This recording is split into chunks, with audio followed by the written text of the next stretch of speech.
The next track is called Through Lifetimes.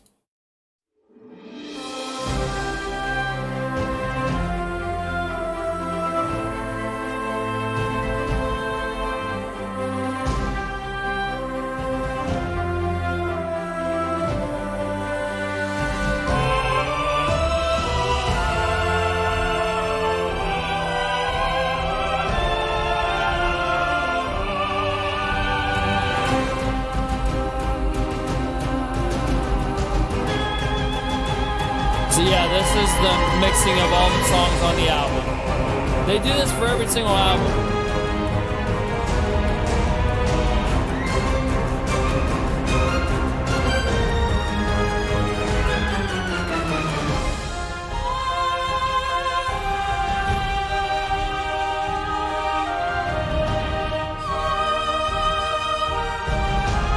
That is In Sickness and Health.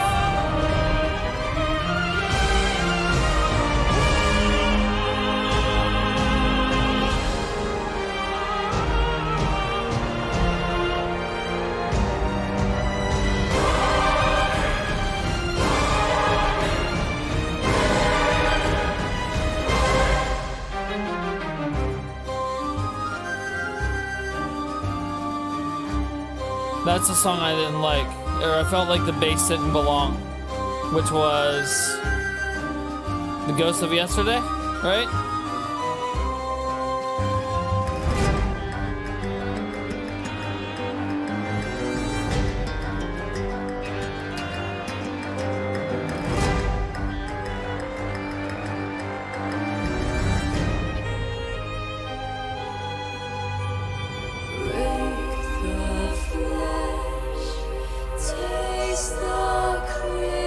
Oh, this is so cool.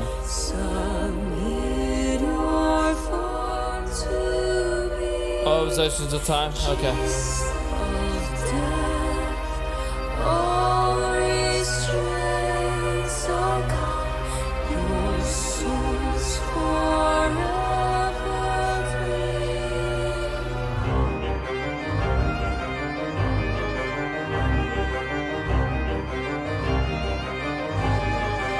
I love, this is the only band that does this stuff, that plays melodies of all their songs on the album. It's really cool. They can tell if a person's actually listened to the album, because they can pinpoint what song it sounds like.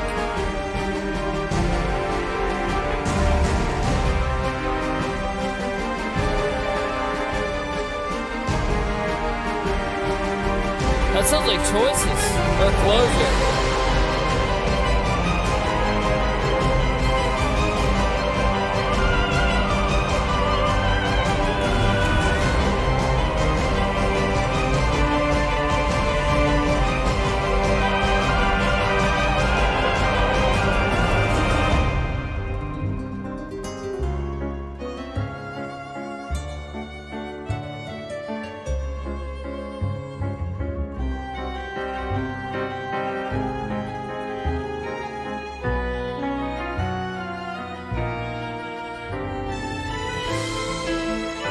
That's the Unforgotten Name. I will never forget that song.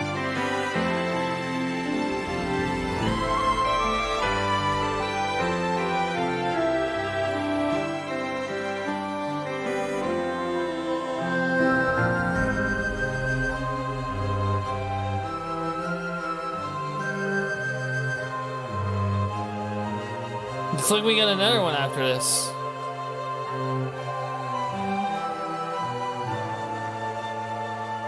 That was In Sickness and Health, I think. Fall With Me.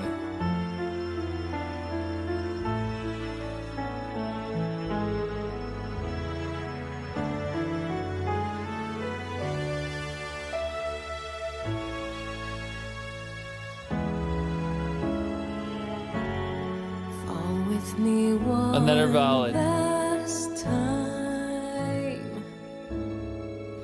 and keep falling Wow. till we're humble and gray. Awesome album, man. We can look back at our lives This album truly shows the pure potential of Adrienne in her vocal style. For our age, I was difficult, wild, but you always sided with me. Oh, you had my back even when we lost track of reality. 'Cause Wow. your love's like a fantasy. Would you stay with me? Your love's like a fantasy. Please stay with me. Wow. I want to hear her do a song with Trigger Off.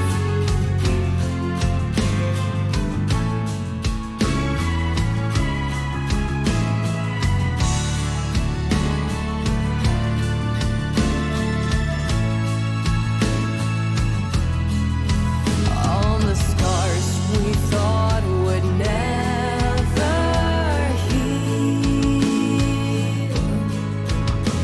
too torn and tired to protect our fire. In the dark, we always knew what was real. And when day came, we'd hold it tight. I was blind, I was reckless. My biggest regret is how long This is an awesome song. I love this. I was stubborn and stupid, but darling, the truth is, Dude, I don't even know. I can't answer that question right now, bro. love's like a fantasy. Would you say What?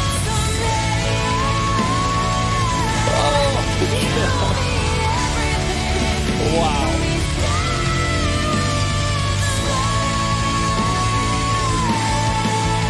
You're my reason to live. I'll give all I can give when you're near. Wow. We're oceans apart. We'll make Wow. dreams come true. I'll move stars for you. It's all of the dark of it. She sings from her heart for sure, man.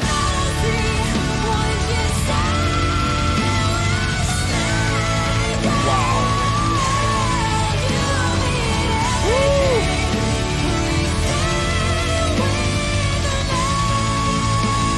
This is definitely a band that will keep on my radar.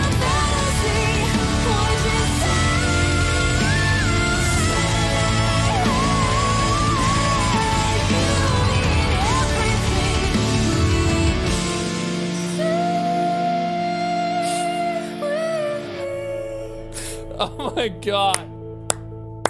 Such a beautiful ending. Such a beautiful ending. I love this, dude. This album is great. It's great. It's great. It's a great fucking album. Like, this album is... I don't know, man. It's pretty close. It's pretty close to the second one. So, we're gonna read the full lore, okay? It's gonna really leave me out of breath, but we're gonna do it anyways. Here we go. The Lore of Seven Spires, revised and narrated by Matthew Meredith, comes from sevenspiresband.com/lore. Chapter 1, Emerald Seas. In a fantastical universe, centuries ago, Solveig was born into a family in a small fishing pond in the cold north. That's his name, Solveig. Father fished and mother took care of the market stall to make their living. Solveig never spent much time with the other children, instead preferring the company of the Nakken boy who laughed and played violin while she danced by the river in the woods by her house, and of the strange old woman at the edge of town. Unfailingly kind, always giving Solveig sweets and rumored to be a witch. When she was old enough, Solveig's father taught her... Oh, say Solveig is a girl. Okay. Solveig's father taught her how to sail. He told her stories of the wider world and all there was to see. He told her of the island in the east and the edge of the world, where the Fountain of Youth runs, said to be guarded by the ancient beast called the Drowner of Worlds. who hunts hopeless sailors. He told her of the importance of keeping one's internal fire lit always. Not long before the strange old woman passed, she blessed Solveig's boat. It would always take her and her heart's deepest desire, provided her purpose remains clear. The boat is christened the Great Divide. That's the name of the boat. When you say a boat is christened, that means you're naming it. It's given a name. Solveig comes of age and decides to leave home, searching first for the island in the east to find the Fountain of Youth. With unending life, she would have all the time in the world to see every beautiful thing that her father had described. Passing years into a decade, collecting every clue, every scrap, every red herring, trying to find the island and fighting to keep the fire lit. Grown and tired, she takes the Great Divide into port for a last stop before finally making the long journey to where she believes the island's location to be. At a dinner in a lively inn, she runs into her childhood friend, the Nakin Bard, playing for the customers. They spend the night, and it's the first time that either of them have felt truly alive in a long time. Okay, so they're in love. The Nakin boy and Solveig are in love. In the morning, she asks him to join her voyage, but he turns her invitation down. He must chase his own dreams. Solveig sets sail once more, directing her newly revived energy towards finding the Fountain of Youth. What'd you say? Oh yeah, shit reminding me, I still gotta do Solveig as an actual breakdown. Okay, sorry. It's Fountain of Youth. The Great Divide, which is the ship, however, sensing that her drive is no longer pure, begins sailing in circles. Reflecting Solveig's lack of clarity and purpose, she feels like she'll never reach her destination, and after almost a decade of building wariness, all her hope fades away. The island's guardian, an ancient kraken, rises to the surface, and Solveig knows instantly that this is the drowner of worlds from her father's stories. Tired, exhausted, she accepts her fate, and the kraken devours her hold, along with pieces of the Great Divide. The Great Divide is the ship that she's standing on in the album cover of Emerald Seas, and the kraken is in the far, devouring the ship. I don't know who, that might be the Nakin boy watching her ship get devoured. Solveig wakes in a stupor deep in the belly of the beast. Her body is dying, poisoned by the kraken's stomach's acids. She begins to hallucinate her parents, her love, and her last happy moments, knowing somehow that she'll never get to see them ever again. It's the only way she has left to say goodbye. As she slips into darkness, the wreckage of the Great Divide senses that its captain is dying, and from deep within the kraken's belly, it pushes toward the only thing that can save her now, the Fountain of Youth. The kraken is beached on the island, and the stillness wakes Solveig one final time. She summons the last of her strength to crawl out of the carcass onto the ivory beach and collapses next to a little stream. The last drink of pure water and a last glimpse of sunlight, her quest finally complete, she can rest forever. The water heals her body, grants her immortality, though she doesn't quite understand it yet. She becomes something else, like a siren, for now, but as more of her humanity slips away, the more a terrible demonic form will show. She swears to find her love again somehow, though she can never leave the island. Chapter 2, Solveig, the first album. The souls of the deceased can go one of two ways into the afterlife, up or down. They must be collected and guided to their destination by the Soul Keeper, a sort of guardian of lost souls between the worlds and the living of the dead. There must always be a Soul Keeper, and Solveig inherited this duty upon the death of the Drowner of Worlds. Some might see it as beautiful, noble duty, others as a terrible curse. Night fell over the island, and through the stars moved with the seasons. Daylight never shows itself again. Solveig cannot die, and she can never leave, save for the walking along the ocean floor, where she can experience the pain of drowning over and over again. The island becomes a sort of purgatory for lost souls, existing physically in the same place but in a different plane of reality. Here, time moves differently. With the Great Divide reconstructed, using her new powers as Soul Keeper, Solveig roams the endless night sea, scooping up the souls of the lost from the waters and taking them to her island. There, she asks them about their life's unfinished business.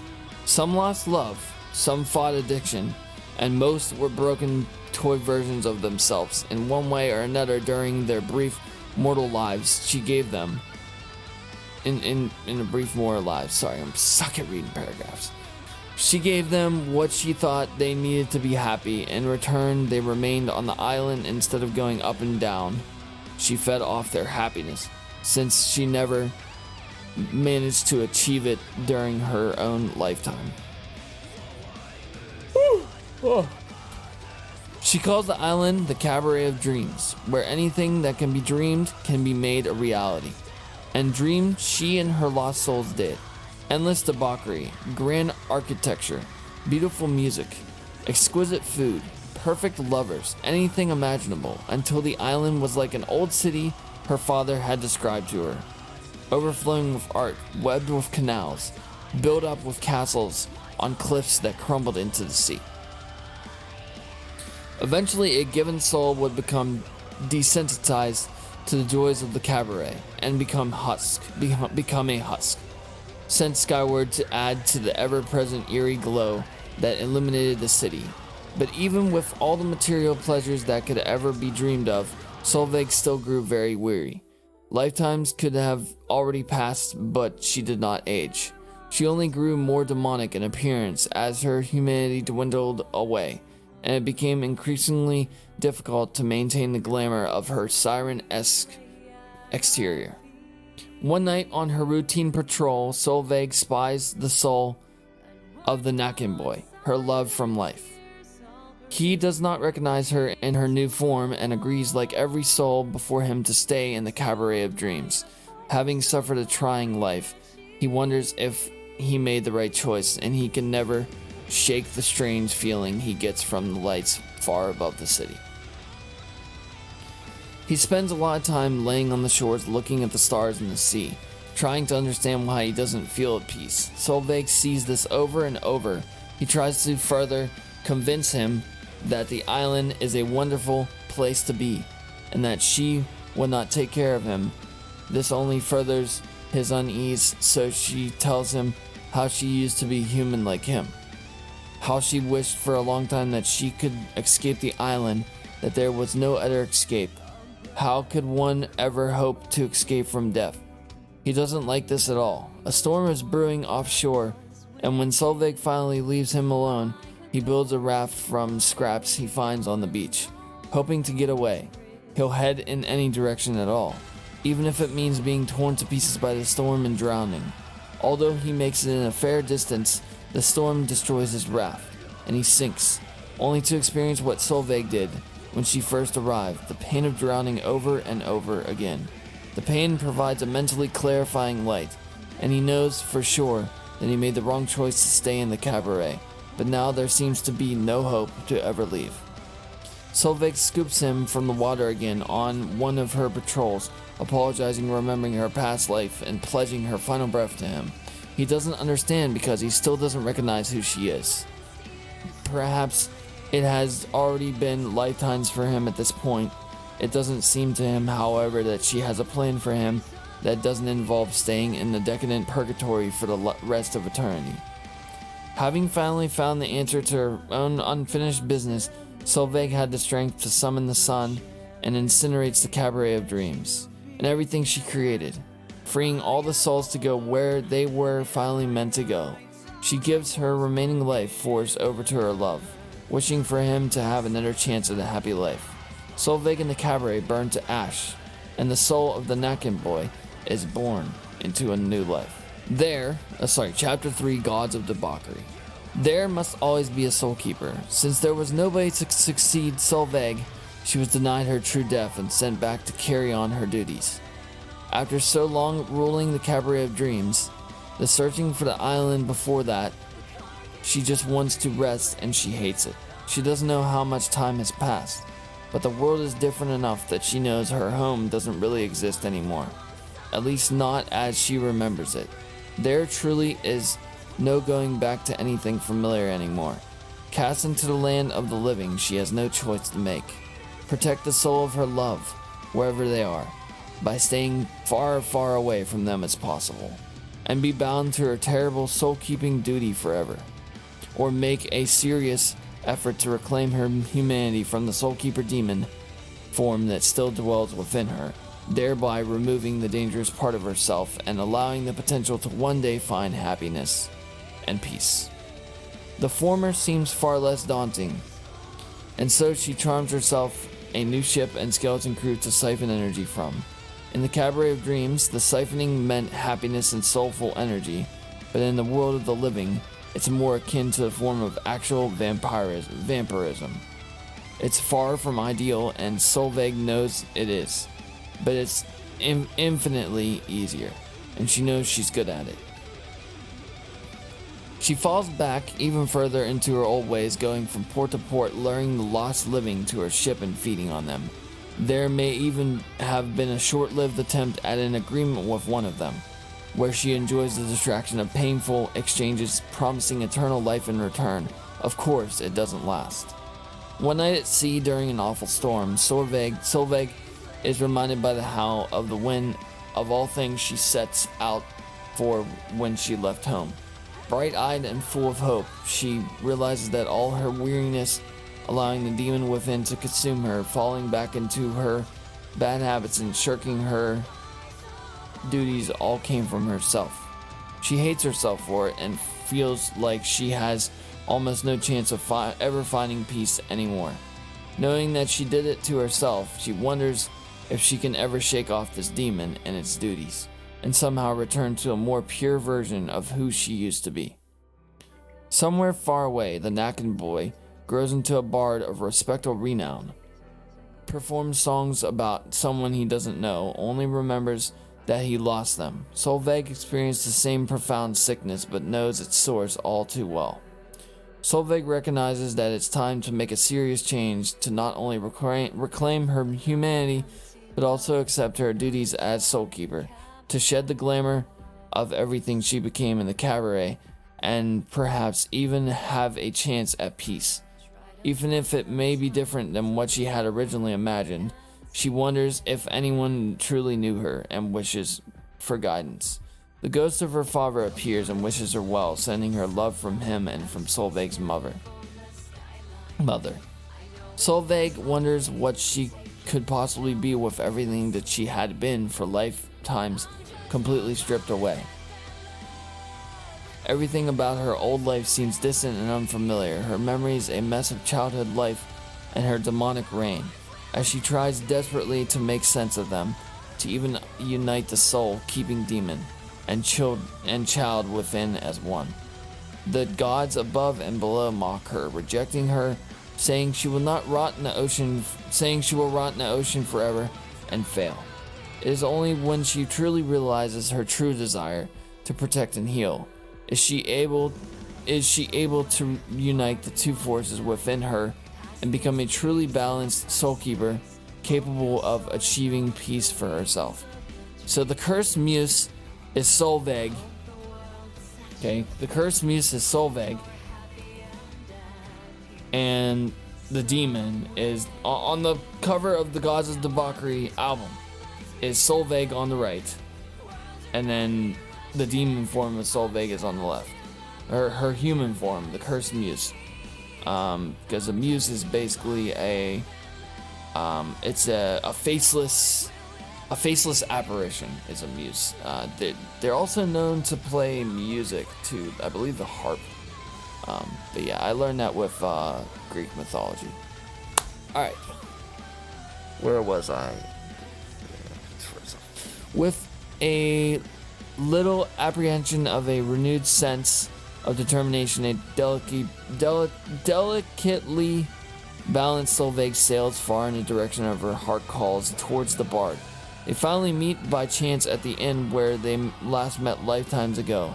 A long overdue heart-to-heart ensues, where Solveig explains much of what happened in their past lives, and he realizes that this is what he has been writing about all these years.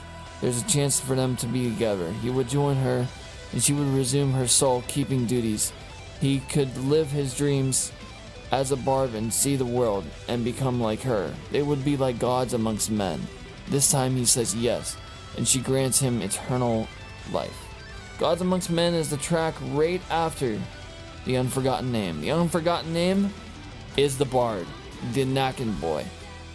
So that means that in The Unforgotten Name, Adrian is taking the position of Solveig, and John Pyres is taking the position of the Nacken boy, or the bard. Okay. Resolved in her duty, rejecting the ultimatum and mockery presented to her by the gods above and below, Solveig and the Nacken boy go into their new life together. She accepts all that she has, balancing the powers of soul keeping within a child's heart. He becomes a formidable force in the arts, and they experience everything beautiful the world has to offer together for a long, long time. Every story must come to an end eventually, and after lifetimes of adventures together, it's entirely possible that Solveig is finally allowed to pass on her duties as Soul Keeper, and that she and the Bard get to live out their final golden mortal years together before finally achieving a peaceful, restful, true death one last time. Beautiful. It's a beautiful story. As the whole story of Seven Spires is a story of love. I don't know why they chose the name Seven Spires, but they do have she reads this. I could have had her read this. Chapter 1. Emerald Seas. Are you fucking kidding me? I read all of that and I could have fucking clicked that shit. But nah, man. I feel it's better if I read it, I understand it a little bit better instead of listening to it. Yeah, Muse is also a band. That's also a troll comment. But yeah, a muse is... Let's look at what a muse is real quick. Muse definition. I know for a fact it's Greek. It's Greek mythology. It's an ancient Greek mythology, any of the 9 daughters of Zeus. Mnemosyne, protector of an art of science. A deity worshipped by the ancient Greeks. It's the source of an artist inspiration. An artist. So it literally, an artist, painting, music is literally the inspiration behind an artist. And it fits her very well because Adriana is very inspired by Greek. I noticed that. Maybe she is even Greek herself. I don't know. But I'll find that out in the interview. If I ever get an interview with her. That'd be fucking dope. But hey, man, I really appreciate you guys for watching this whole fucking thing. Staying up as late as you did. It really shows that you truly care about the Empire and truly care about my album reviews. I try to make them as real as possible. I try to be as real as possible, and I'm not fake. I'm not a fake reactor. I never have been. I never will be. But we're gonna get into it. I'm not gonna make you guys wait any longer. Here it is. Pos picks. My top 3 on this album. Number 1 is definitely The Unforgotten Name. I will never forget that song. For as long as I live, I will never forget what that song sounds like. How fucking epic that song is. That is the best song on this album. Number 2, In Sickness and Health. I love this song as well. Such a beautiful, beautiful track. Did not expect a ballad. Number 3, Shadow on an Endless Sea. All 3 of these tracks were amazing. They all had solos. I think every single one of these tracks had solos. I don't know. It's amazing. It's fucking amazing. How they gonna put the worst song I've ever heard. The worst song I've ever heard by this band in the same album. And I'm just like, why? Why would you even make a music video for that? I don't know. It really kills me. It really, really fucking kills me that they did that, man. Album MVP, Mr. Peter De Reina is getting album MVP purely because he brought out a cello, and he plays something completely different from whatever fucking Jack is playing, and not a lot of bassists do that. That guy can tap on a bass. I heard him tap. I'm like, holy fucking shit, this dude knows how to play. And this is the second time he got album MVP. So overall, Peter De Lena is one of the best members of this band. I'd probably say him and Adrian are probably my two favorite members of this band, because you never hear a bassist do that stuff, like, ever. And just wow. It's fucking wow. Everybody's favorite part. But influences.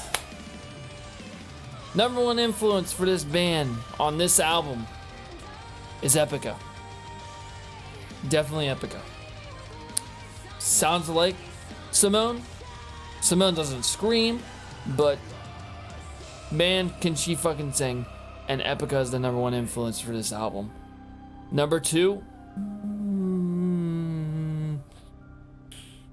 so I can go with two. I can go with Flesh God Apocalypse. I can go with Seven Flesh. I can go with Demu. I'm gonna go with Demu. Demu has more sounding songs on this album. So yeah, I'm gonna go with Demu for my second influence. Number three, probably Evanescence.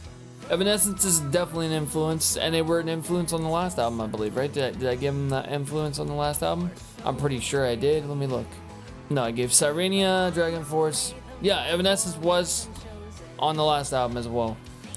I don't really hear too much power metal. There is power metal, but there isn't power metal in this album, so I can't really give it to Dragon Force or Galnerius. So what did the one that I say? I said Demu, I said Evanescence, and I said Epica. My third pick would probably have to go, my fourth pick would probably have to go to, I don't even know, man. Like, they just play everything. It sounds a lot like Arion, so I guess I could throw Arion in there, or Irion. I never listened to Avantasia, so I can't really throw them in there, but maybe Camelot would be my fifth influence for this, just solely because Roy is here. And yeah, that was hard, man. That was hard to pick influences for this album, and I think this is going to be even harder. Genre. The genre for Gods of Debauchery: progressive, symphonic, black metal, power metal, just a little bit of power metal, and finally, I hate to do this, pop. I agree. It sounds like pop. A majority of these songs sound like pop. I mean, it's true. It's true. He's not lying. He's not fucking lying. It does. It sounds like pop. And I don't like pop. I mean, I do some songs, but like TLC's pretty dope. But yeah, pop is my fifth genre. And I was not expecting to hear pop at all. Especially Lightbringer threw me away. I was like, holy fuck, what is this? My rating. Drum roll, please. I don't know if you guys got the drum roll emoji. Put it in the chat. This is it, man. This is it. My rating for Solveig was... My rating for Solveig was... I forgot to make chapters. Son of a bitch. Hang on. 9.65 out of 10.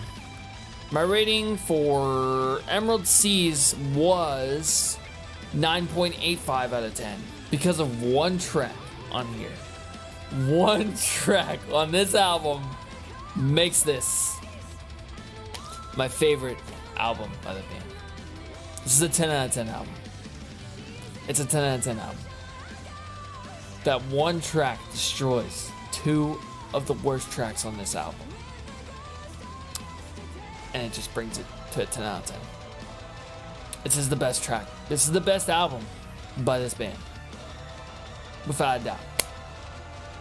I have a new favorite. The Unforgotten Name is my all-time favorite Seven Spires song. Along with Succumb. And then finally... What was my first pick? Closure? Was it Closure? Closure or Choices? Which one did I like more? Let me look. Wish I would have added chapters. What an idiot I am. Choices. Yeah, it would have been a 20 out of 10 if it wasn't for Lightbringer featuring whatever the fuck that chick's name was. What was her name? Casey Lee Williams. I never fucking heard of you. Sorry. But yeah. I don't know, man. I don't know. This album's awesome. It's fucking awesome. It's great. And it just purely her vocal range. It evolved so much. And that's it. It's gonna do it, man. The next album review is going to be The Browning, End of Existence. It's an MVP request by Glenn Mitchell, but we are not done yet. We have an after stream special feature. But until then, I will see you on the next video. Peace!